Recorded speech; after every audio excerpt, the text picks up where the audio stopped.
Hundreds of trials of IBA have been done at a national and international level with the general public, but few have focused on the homeless sector. How useful could a short, simple intervention be in the context of homelessness and complex needs? In 2012, the Safe Sociable London Partnership commissioned a pilot project to find out. St Mungo's provides housing, care and support for vulnerable people who have experienced or who are experiencing homelessness. I'm manager of the substance use team for St Mungo's, and over the last couple of years we lost some posts due to cuts in funding in our specialist teams. So we were looking at ways of working with our generic project workers in order to find ways to assess substance users. We teamed up with HAGA, who have experience of using identification and brief advice with people in order to run a pilot in the homeless setting. I felt the survey was a really easy tool, and I really enjoyed using it, and I thought it was quite simple. The clients loved it because it wasn't intrusive. They could answer it, and it was literally 5 minutes, and that's what they loved about it. What it does really well is it identifies at an early stage where people are at. As far as recovery is concerned, it's important to measure how far one has come.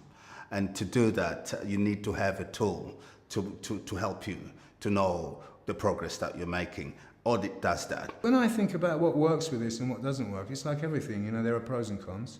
I think the pros are that you can make some very early interventions, much earlier than you normally would, because you can ask questions that bring up shocking facts. I work for Haringey Advisory Group on alcohol. At HAGA we offer a range of services for people who are affected by their own or someone else's alcohol misuse. One of the things we're really keen to do is to reach those people who don't need treatment in a service like ours, but do need to think about how they can cut down their drinking. And one of the best ways to do that is through IBA. So for the pilot, we trained a group of staff, mostly generic workers, but also some specialist workers.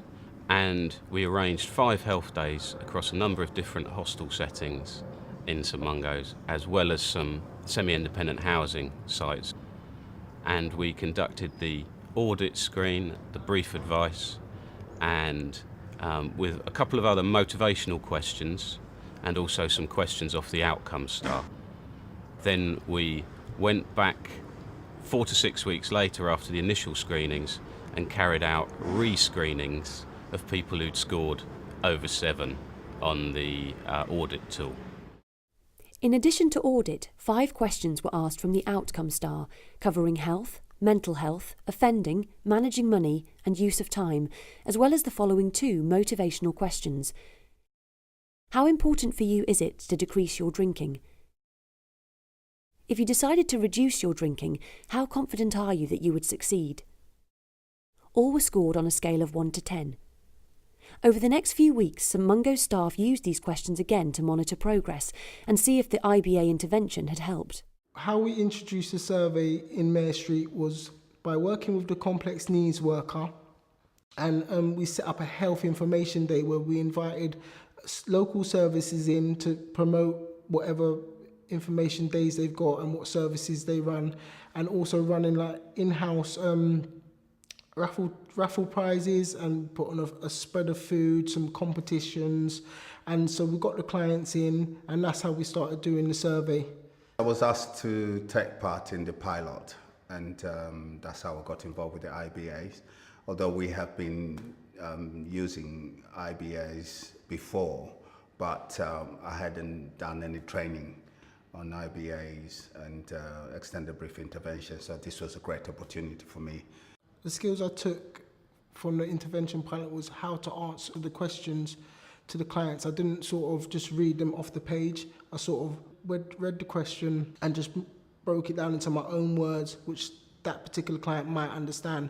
So it just felt a bit more friendly, and yeah, so. IBA, to my own experience, has enabled clients to apply it in their own time and own space. They don't have to wait for me to be there. I can give them the IBA form and collect it next week. What I'm doing differently is understanding how to use the information what the client is giving me. So I'm understanding how to work out the percentages, the units, and so they can understand exactly how much they're using. When I think about what new skills have I personally taken away from the pilot, I think for me as a specialist worker, I work in a number of different ways, and there's nothing particularly new for me in the way that I work. A lot of the things that I do as a result of the screening, I would have done anyway, possibly in a different order, but I would do them. For me, where it works really well is that what we're able to do through this audit is to identify what level people are drinking at a very, very early stage. IBA is useful as an ongoing tool which you can use continuously. It's something that I do on a regular basis in my practice. When Shaban turned around to me and said about, we can help you, we don't want to put you in rehab if we can help it. So I said, fine, go for it. Well, he come to my room and he asked me all these questions, and I just answered them as they come out. When they took all the particulars down, they said, you cut down on your drinking, which is good. Went in and it just went through the questionnaire, and I like doing the questionnaires because it puts me to where I know what I want to do. It was good. It was very good with the alcohol, with that diagram of how much I was consuming with all the alcohol and that. It showed me how much I was drinking. It is a good idea, because at the end of the day, you could see it hanging about, how much am I drinking today? How much did I drink last week? Now I'm 2 cans less, or am I can less? So you're like slowly coming down off it, you know what I mean? And you remember, Mike, when you did this screening tool and some of the questions, the specific questions on it. Yeah. Like, if I'd have said to you beforehand, how many units do you drink a day? I wouldn't have known. Without meant. Yeah. I wouldn't have known exactly what's the unit. I don't know what unit is. A can of beer is a can of beer. Yeah. Or a vodka is a vodka, or whatever. I wouldn't have known. How was it for you guys? Was it similar? Is that a similar kind of story? It's a similar kind of thing, yeah. Okay, so you didn't know, you didn't really have a clue how many units were. No, You, Dave? anything. I used to drink 2-3 bottles of whiskey a day. Okay, so That works out about 80 odd units per day. per day. It's a hell of a lot. Sometimes you relapse, you go back up. Gives you But then you more look at idea, the doesn't list, if you always got the units in front of you, you keep learning, and obviously you got your assistance from the workers. They help you out, don't they? They help you in a big way as well. The workers help you out. Of course they do, yeah. And did the brief advice in any way resonate or make sense to any of you at all around some of the benefits of cutting down on this little leaflet? Yeah. And making a little plan, looking at. Always plan it. To plan it out is much more better. Obviously, you need the plan to do it. Well, Lewis, for you, what was key about your plan? Well, the key was obviously just to keep attending courses, attending meetings, the associations, keeping busy. And when you did your plan, were they sort of yeah. achievable, those goals, everything rather it than was a looking goal. at Obviously, abstinence? It was you've sort got of, your little goals, but then Yeah. you've got your big goal at the end of it, obviously, to get off fully. But you know what I mean, it's that's the hardest part of it, is trying to stay off it. You know what I mean? That's the whole point of like recovery. so step by step. Yeah, step by step. What helped with keeping busy for you? What helped keep me busy? Yeah, what sort of things? What sort of things? Going to college, going to recovery college and doing courses. Okay. Yeah. All right, and for you, Mine's Lewis? fitness. I'm mainly trying to do fitness. It's all about health. That's Yeah. what comes into it. Your health is more important than anything.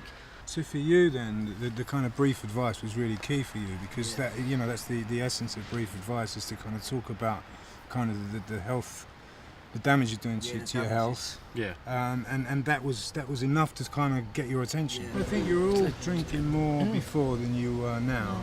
Who is going for abstinence and who wants to learn to control? Me, I'm trying to just go. I want to go without. I want to get out. I want to get out of it. I don't want to do it anymore. I don't want to drink. You don't wanna want to do nothing. remove that from your life. The drinks are off. The drink is off. It's just certain things like I'm still smoking fags and stuff like that. I want to stop doing all that as well. You know what I mean? But It's even a staying little away trigger from that it. sets you off, innit? Yes, things trigger it. Like, you know what I mean? Depression, anxiety. You know what I mean? It is very hard to stay off it, let alone get off it. You know what I mean? And do you believe that by cutting down you've improved your health? I do. Yeah. Oh, I got my own problems with me arthritis and that, but I feel better in myself. So mentally and emotionally, without the drink is better than with the drink. Oh yeah. Oh yeah. Definitely You feel better. much more better about yourself, healthier. You Yeah, feel of course you do. more confident in yourself. More like, obviously you can give your inspiration to someone else and they might help out. You know what I mean? In total, 132 St Mungo's clients were screened for the pilot using audit. 46 brief advice sessions were delivered, 9 extended brief interventions, and 9 referrals were made for specialist alcohol treatment. 95% of St Mungo's staff found audit to be useful, and almost 80% found delivering brief advice useful. 70% of St Mungo's clients screened were identified as risky drinkers, as opposed to 23% in the general public. Over half of the clients screened were high-risk or possibly dependent drinkers. This is what had been expected. Of the clients who were rescreened 4 to 6 weeks later, over half scored lower the second time round, although the changes were small and could be attributed to other factors. Where I think it kind of not falls down, because I don't think it was designed for that, but where it doesn't work, obviously, is with problem drinkers that have been entrenched in problem drinking for a very long time. However, I don't think there's a time when some kind of brief advice isn't important. I think even with a problem drinker, even with somebody who's been drinking for years and years, it does not only do much harm to tell them what you told them and tell them again. To just keep reminding, because one day he'll be ready to hear it.